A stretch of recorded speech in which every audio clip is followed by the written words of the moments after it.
Welcome to Sports Bites. With your host, Chris Joseph. Are you a sports fanatic who loves the thrill of the game and the delicious food that accompanies it? And then they had chicken fingers, exotic chicken fingers. Join us as we dive into the world of sports and the delectable bites that make the experience even better. Whether you're in the stadium, tailgating, or watching from the comfort of your home.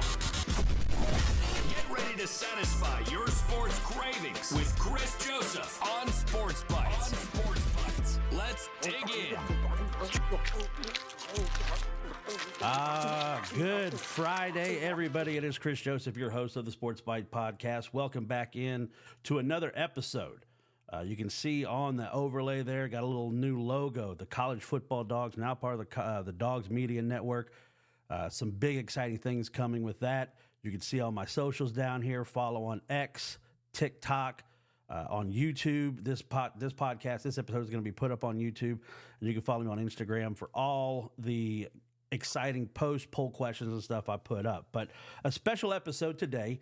I am a huge NCAA tournament fan. I used to take vacation days from other jobs when I wasn't covering sports. I planned vacation days for the first weekend of the tournament. I would buy food, I would lock myself in the house, and I would watch my bracket and everybody else's, and I would just watch the tournament, and so many great moments, and why the madness is the madness, and it's great. But joining me today, I have James Fletcher III. He's an associate editor at On3 Sports. He also hosts the 3 True Values podcast, and he's one of the bracketology experts, man, and I appreciate him. Come on, we're going to talk a little bracketology. James, how you doing today, sir? I'm doing great. I appreciate you having me on so we can just talk some college basketball. It's March, and that's really the only thing that I know how to do this time of year. So I'm glad that we're getting into it. It takes up quite a bit, and we'll kind of just dive right in. First thing, so you're an Alabama grad. I'm here in Birmingham. You graduated from the University of Alabama. We were talking when we came on air. We were at the same game at one point when Oklahoma played Alabama, and Trae Young and Colin Sexton went head to head. What kind of led you into covering sports and covering college basketball like you do? Yeah, so my story is, I feel like a little bit unique, where I was playing high school sports, not at an extremely high level, but I felt like I could either get a low offer at the D1 level or walk on at one of the bigger schools. And so trying to sort through some of that. And then in my junior year, I suffered a rib cage injury, got kicked during a basketball game, fractured rib, and it wasn't Draymond Green, was it? And it was not Draymond Green, but similar situation. Just somebody came up right beside me and caught me while I was down. But so then wondering what I'm going to do, end up being diagnosed with a heart condition. They pulled me off the basketball floor and tell me I can't play until they diagnose me. So I'm sitting around and I'm wondering, what am I going to do? Just having a little crisis as a high schooler. Had not really thought about what I wanted to do in college. And as I'm sitting there, I just came out of a cardiologist appointment, and on the radio, as it always was in my car, was sports talk radio here in Memphis, Tennessee, and Gary Parrish, CBS Sports basketball writer. And, just kind of thought, wow, that would be a way for me to stay involved with sports and be able to get into this and really dive in. Was lucky enough to meet Gary Parrish, and he really was able to kind of mentor me, help guide me as a high schooler, even just trying to figure out what this industry entailed, what I was getting myself into. And then from there, decided to go to the University of Alabama, like you said, and just try to dive in any way I could, get involved covering basketball, baseball, football by the end of it, and figure out where I could fit in and where I could make an impact. So that's kind of my start. Just always had a passion for basketball. I've been lucky enough to get involved on the basketball side of it. Now doing bracketology and a few other things, but really just had a passion for sports and decided that one way or another I was going to be part of it the rest of my life. So you're from Memphis. What led to the decision to come to Alabama? Was it the football team? Well, I think that it was a combination of things. I had kind of looked at bigger schools, mostly a couple of different schools across the SEC. Georgia, Missouri were in there as well. My parents are Arkansas alums, so they were one of the schools I considered. So just going through that, I knew I wanted to be at a bigger school where there were a lot of sports to cover, where I could get involved. And Alabama, at the end of the day, that scholarship package and the opportunity to cover multiple programs that were building momentum as in addition to that football team. So that was kind of the biggest thing for me. And then getting involved with the basketball scene there was a privilege that I had over my 4 years, being able to get involved with so many people who were passionate about that team and see them really transition into a new era with Nate Oates. I was going to ask, what do you think? And I was a guy, I covered the Thunder, the NBA when I was out in Oklahoma City, obviously watching Oklahoma. And I was really surprised before Nate Oates. I thought Alabama was going to be a little bit more, but now Nate Oates comes in and, he's not afraid. He's talking about Mike Krzyzewski's throwing shots and stuff like that. What do you think about Nate Oates and what he's done for the Alabama basketball program? Yeah, Nate Oates is never going to back down from any challenge. He believes in himself. He believes in his system and all of his guys. And he's a guy who, coming into things, people wondered, well, is he too analytics driven? Is he too reliant on the 3-point shot? Where does this translate? And I think he's found a really nice balance, especially in the modern game of college basketball, being able to, yes, put an emphasis on perimeter shooting and the ability to create the most efficient shot, whether that's at the rim, getting a layup or a dunk, or shooting an open three. But what we tend to forget when we talk about that is he's not just an analytics guy. On offense, yes, his offense is very analytics driven. They're going to rely on that high octane offense, which we've seen throughout this season. But defensively, his core identity is very blue collar.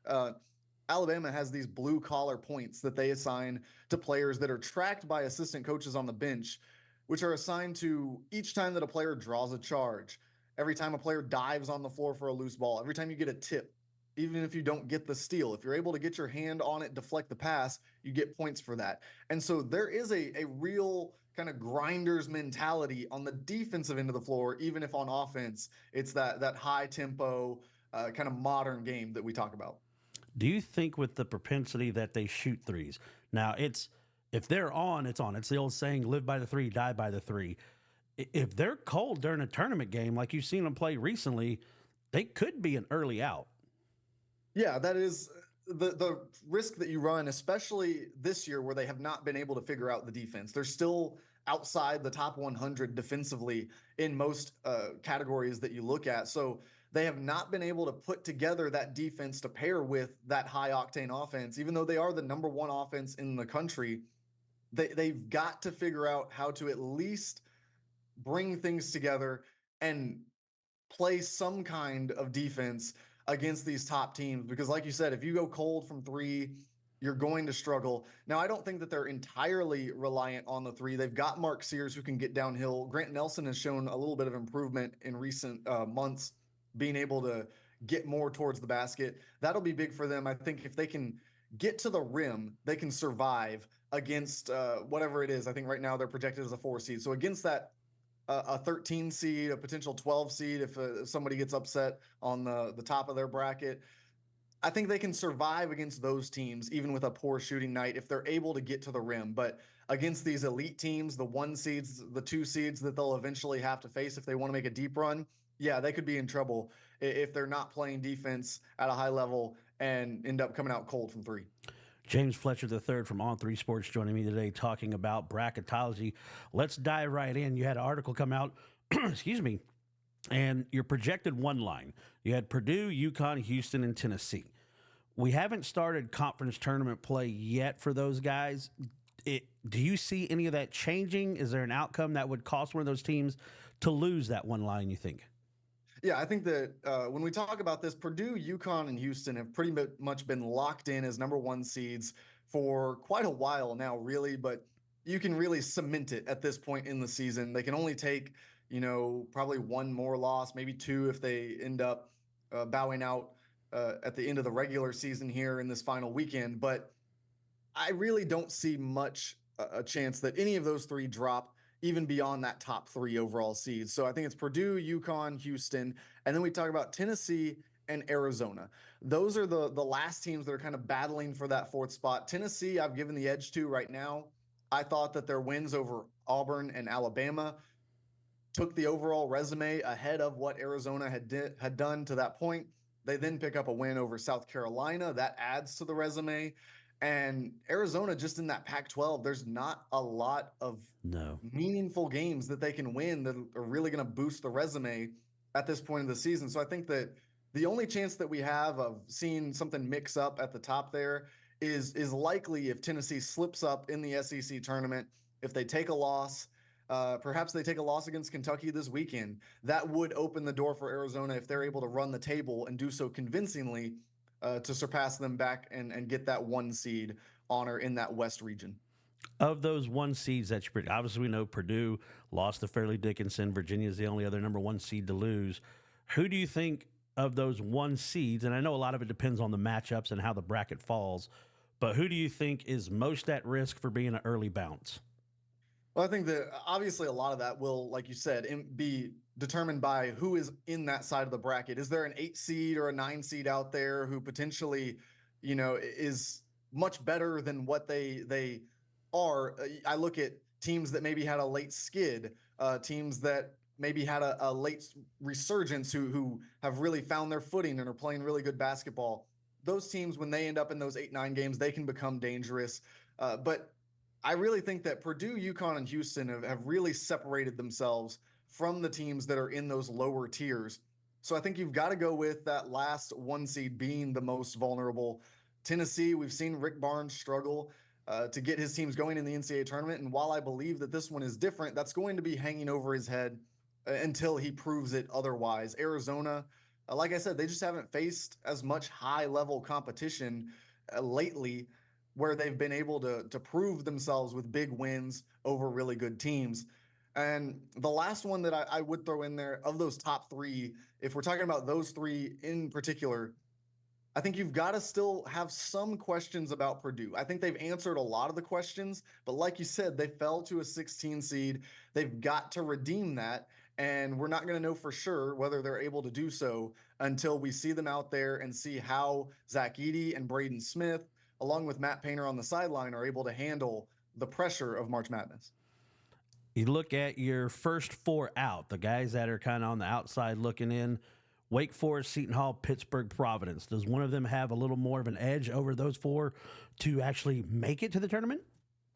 I think that Seton Hall and Providence are probably sitting there with the most ammunition to move up the board at this point, because Wake Forest really was in the field for quite a while. We left them there, and they've been on a skid. They have just not finished out this season the way that Steve Forbes would want them to. They've lost enough games, enough bad games here down the stretch that they've really left themselves a lot to do in the ACC tournament to regain their footing in a conference that just doesn't have that much going for it right now. I know we've got North Carolina, Duke, and Clemson kind of at the top. And then it's this group here of Virginia, Wake Forest, Pittsburgh. Can any of them get in and cement that ACC as better than a 3-bid league?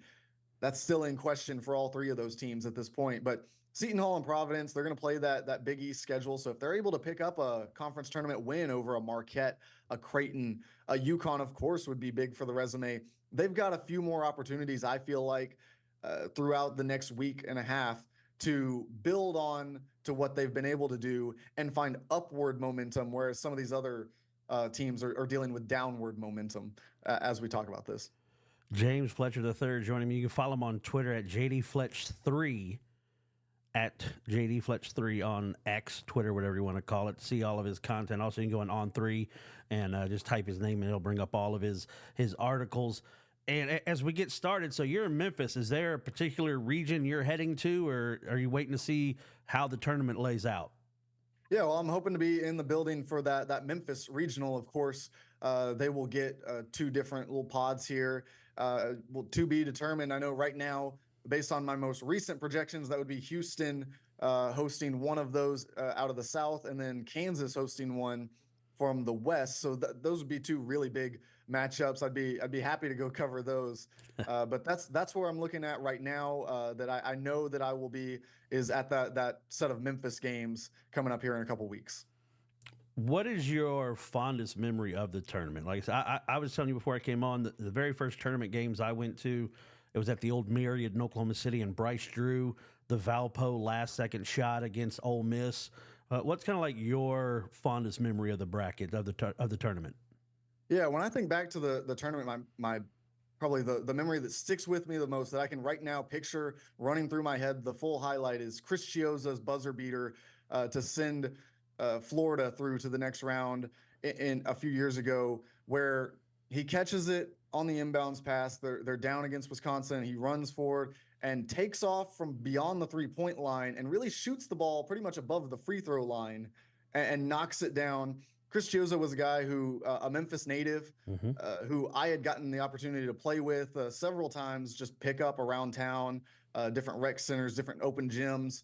So I had kind of a familiarity with him. And so to see him have that big moment was huge for me. I remember watching with a couple of friends, one friend who's a big Florida fan on top of it all. So just being able to witness that and see a Memphis kid have that kind of success on a national stage and become really a household name for being able to do that was something that stuck with me as I think back about past NCAA tournaments. Talk to you about Alabama, another local team. You know, you're an Alabama grad, but a local team here. I'm in Vestavia, so I'm just down the road from Homewood, but Buckyball is going crazy at Samford. Here's the question. If they don't make it, which is going to be a very tough conference tournament because the SoCon is a extremely difficult bracket to get through. If they lose in the tournament, do they stand a chance as an at-large bid? And if they do get in, how much trouble do you think they could cause? Well, I think let me start on that first part. If they get in, they can cause a lot of trouble. The way that buckyball system is played, it has proven to be successful at the high school level and now at the collegiate level. I think they will be the 12, 13 seed somewhere in there that nobody wants to see. They're among those teams with a hot and up and coming coach, a real collection of talent there that has bought into the system. They are dangerous when they get to the NCAA tournament, but you talk about, do they have a chance outside of the conference tournament? I think, unfortunately, right now, the answer is probably no. They've got a good resume. You could put their numbers head to head with a couple of these bubble teams and say maybe they have a chance. But I think, unfortunately, the reality that we talk about is if they lose in the conference tournament, that is going to be classified as a bad loss. There's no one in that conference who you can put down who would be a quad 1 loss or even a really good quad 2 loss on a neutral floor. So for Samford, I think that they've really got to run the table here and get that conference tournament win if they want to make some noise. But they're here to stay. As long as they have Bucky McMillan in that offensive system, they are going to be in the picture and one of these projected teams in the NCAA tournament field for years to come.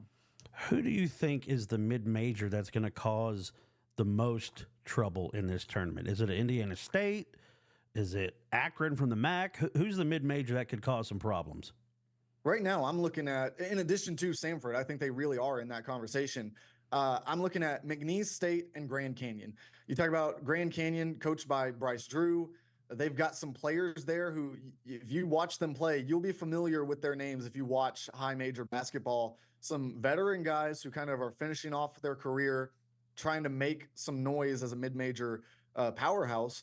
They've done really well. They had a recent skid, but they've kind of gotten things back on track. They look really good.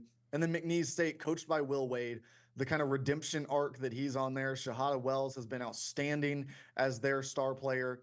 He's also got a few guys who, if you look at the roster, veteran guys, older guys who started at high majors, and now they're trying to do something special and could really cause some havoc as we get into the bracket against potential 5 seeds. We know that 5 seed curse. There's always going to be someone who's going to fall to a 12 seed. And there's 3 candidates there that I just mentioned who should be strongly considered to knock off one of those teams.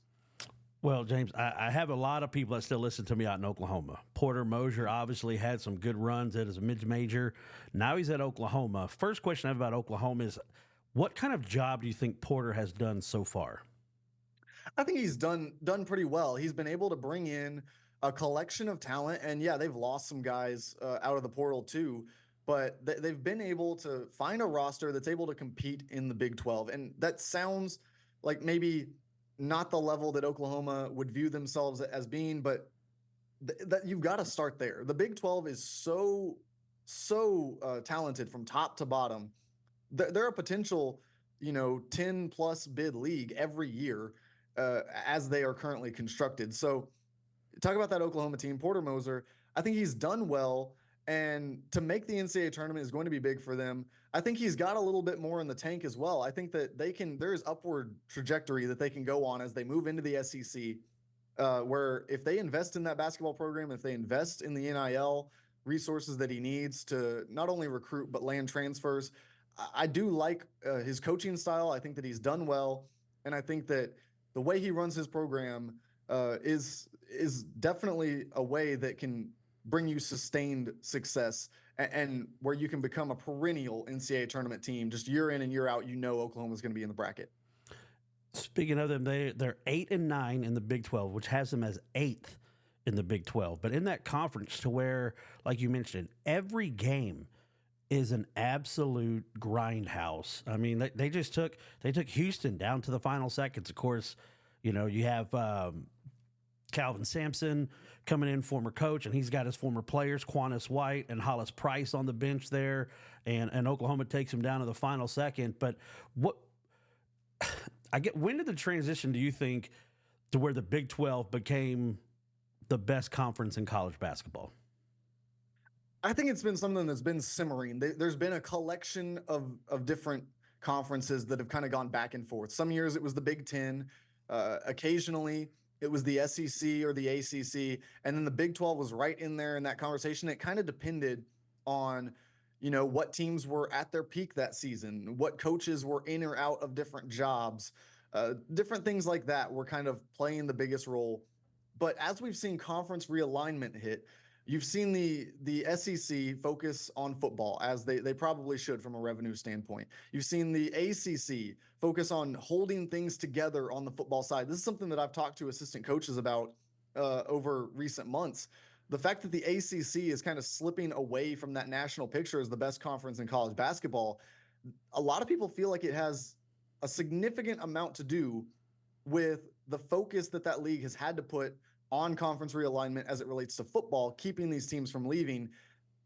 College basketball has kind of been put on the back burner by them for a little while now, whereas the Big 12, when they committed to realignment, they made it very clear basketball was something that they were going to prioritize, that Brett Yormark cared a lot about.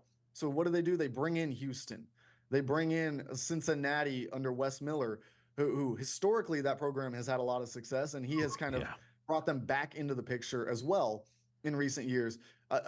You look at what they were able to do. There's even talks about Gonzaga potentially being a future member. So I think that of all of the conferences, they were the one that emphasized and prioritized college basketball, and you're seeing it pay off now as we get into the conference tournament time, where you might not even have to go 500 in that conference to make the NCAA tournament.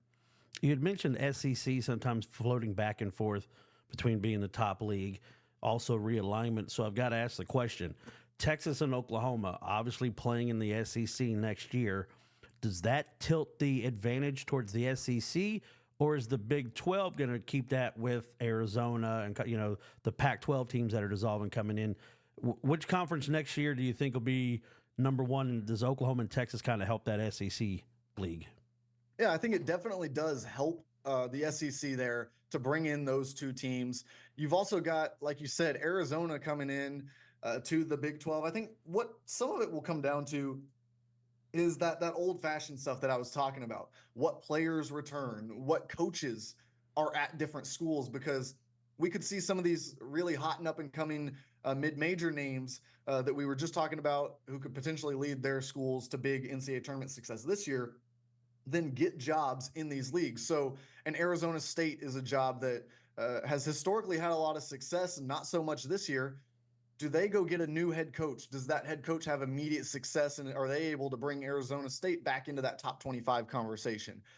Same situation with a couple of other schools that are already in the SEC. You look at a Vanderbilt. Is there someone out there who can get that Vanderbilt program rolling? That's the stuff that will ultimately, I think, have the biggest impact on which conference reigns supreme next year. But right now, there's no doubt that the Big 12 is starting in the leader spot there. Back to Oklahoma, I will tell you, somebody was there for many, many, many games watching Blake Griffin. I was there when Steph Curry and Davidson came to Oklahoma, and I think I think Steph had like 42 that game, and Blake put up a triple double, something just crazy. But the Lloyd Noble Center, an old stadium. I mean, Wayman Tisdale was running through there with Billy Tubbs and Billy Ball, but I think you're right with saying Oklahoma has to invest, and they're in the process of going through that and approving for a new location for the basketball team. And I think also you look on the women's side with Coach Baranchik and what she's done with the women's program to get them back to how Sherry Cole had them, winning the Big 12 back-to-back years outright this year. I think they need to invest in that. But I would love to see a new stadium. I know Patty Gasso and the softball team just got a new stadium, but I'd like to see the basketball guys and girls get a new stadium. But as we wind down here, and I know it's all predictions, guessing, who would you put as your Final Four teams? My Final Four right now, as we speak today, I think UConn has cemented themselves in my mind as a team that will have NCAA tournament success. I think they're built for this. They really have proven that they're able to win in different ways. They've got a big collection of talent that's very versatile, that's able to do different things. So I'm going to go with UConn. I'm going to actually look at this through my current bracketology projection, because we can get so deep into, well, right. If this team plays this team, well, now they can't both make it to the Final Four. So I'm going to look at things as they stand right now. I would go Purdue. Like I said, they've got to prove it, but they've got the talent to get there. There's no question about that. And then on the rest of the bracket, I'd probably go in those other two spots. I'll go with Creighton out of the South, because I really like that Creighton team. I like the balance that they've got. And they've beaten UConn. What Greg McDermott has done. So I'll go with them. And I think that last spot is probably a real close battle between Tennessee and Kansas there. I'll give the edge just barely to Tennessee for now, because I think that this Rick Barnes team, I think it is different. I think it's different than the past few years, what we've seen, because of what Dalton Connect provides offensively. They've never had that guy who they can just give the ball to and say, all right, pick and roll and get out of his way. We need a bucket, and he's going to get it for us. So you combine that with the defensive prowess that a Rick Barnes team is going to bring, and I think it takes them to a whole nother level than what we've seen before from a Rick Barnes team in the tournament. So who's your national champion? I think right now I'm going to have to go UConn. I got to lean UConn. Like I said, very well-rounded. They've been there before. A lot of these players were a part of that team that won it last season. And then we've seen Stephon Castle kind of take a turn in these recent weeks and look a little bit more like that lottery pick that he's projected to be. So if they can get another level out of him coming down these last few weeks, I think that would be the real difference maker for that Huskies team. Good. I always, like I said, now when you fill out a bracket, like, I'm sure there's office pool. Are you in one and done, or do you fill out like 3 or 4? I think last year I'll kind of compare it to fantasy football last year. I said I was going to do one league, and then my college buddies texted me, and then my high school buddies texted me, and then I look up and I've got 4 or 5 teams, and I'm thinking, what? I was going to do one. So I think that's probably what's going to end up happening. I'll have one that I'll probably publish that'll be the same one that I use in the bracket pool at work. And then I think beyond there, I'll probably have a few friends who will reach out to me and try to get me into their bracket pool. And we'll see if I use the same bracket across the board, or if I try and spread it out and play the numbers there. But that's to be determined on how many. It's always, like I said, always a great time. I love opening weekend and the whip arounds and going back and forth and trying to find, the games. And when they flip through and I'm, doing play-by-play myself, I love Gus Johnson calling the games with his excitability and, and how he, will get into last-second shots. But my show is called Sports Bites. So I talk about sports, I talk about food.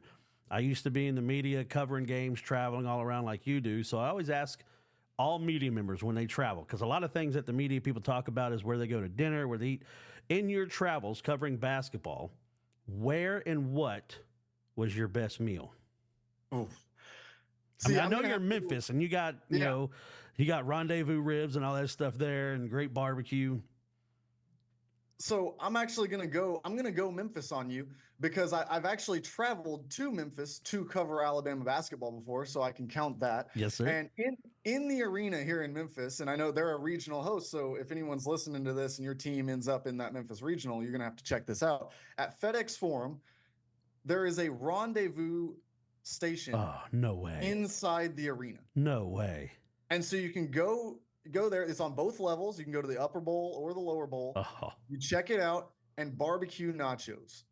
It is the most incredible meal you will ever have. I mean, it is just covered in queso, barbecue sauce. You can get pulled pork, you can get pulled chicken, whichever one you prefer, on some nice crisp nachos, and it is just so good. I have it every time I'm through there. I'm trying to get somebody to head up there and get me some while I'm working.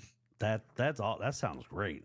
And again, that was one thing that I'll say Lloyd Noble kind of lacked was great food. And even the media meal sometimes is like, I'm gonna bring a sandwich and eat it at the media desk myself. But yeah, for those who've not been out to Memphis, Rendezvous is amazing, and they will actually FedEx you a rack of ribs. Like you can order the Rendezvous ribs, and of course I know barbecue. There's a lot of people, they're different. They like either the dry rub or the wet. Try, if you like ribs and you haven't had Rendezvous, you need to go there. I mean, it's just, or order some, have them delivered to you because they're phenomenal. I mean, they'll also ship you the dry rub individually. You can buy that. I have some in my cabinet right now, just sitting there waiting to be used. I mean, that's such a great thing. I mean, just increase your revenue streams from different places and good stuff. But James, man, I appreciate, like I said, I know this is an extremely busy time. Guys, if you want to follow him on X, it's JD Fletch 3, the number 3. Do you have any other socials that you want to plug, or? I think that's just about it. Like you said, you can find all my work at On3 or on X. That's where I post most of it too. And then, of course, you can catch me different podcast experiences. I usually put those up on X as well. So 3 True Values is my podcast that I do, my own little project where I talk college basketball each and every week. So that's pretty much all I'm up to right now, other than bracketology and trying to stay up to date with all the games that are going on. Guys, if you like college basketball, go out and now are you on all major podcast platforms? Yes, that is Apple Podcasts, Spotify, all those. All right, 3 True Values podcast. Go check that out. James Fletcher III, really good stuff. Knows his stuff, man. It was a lot of fun, and maybe we can get into it. As we get towards the Final Four, we can have a breakdown of what the tournament's been like. Yeah, that'd be great. Looking forward to it. Awesome. Again, guys.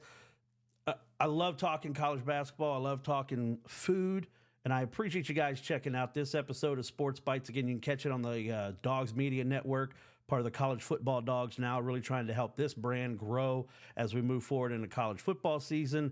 But remember to always positively move forward, and come cook with Chris on the Sports Bites podcast. Thanks for joining us on this delicious journey through the world of sports and food on Sports Bites. With your host, Chris Joseph. We hope you've enjoyed the game day stories and culinary adventures. Don't forget to hit that subscribe button. And if you've got any mouth-watering sports-related tales or favorite game day recipes, share them with us on social media. Until next time, remember, it's not just about the game. It's about the bites that make it unforgettable. Stay hungry for more Sports Bites.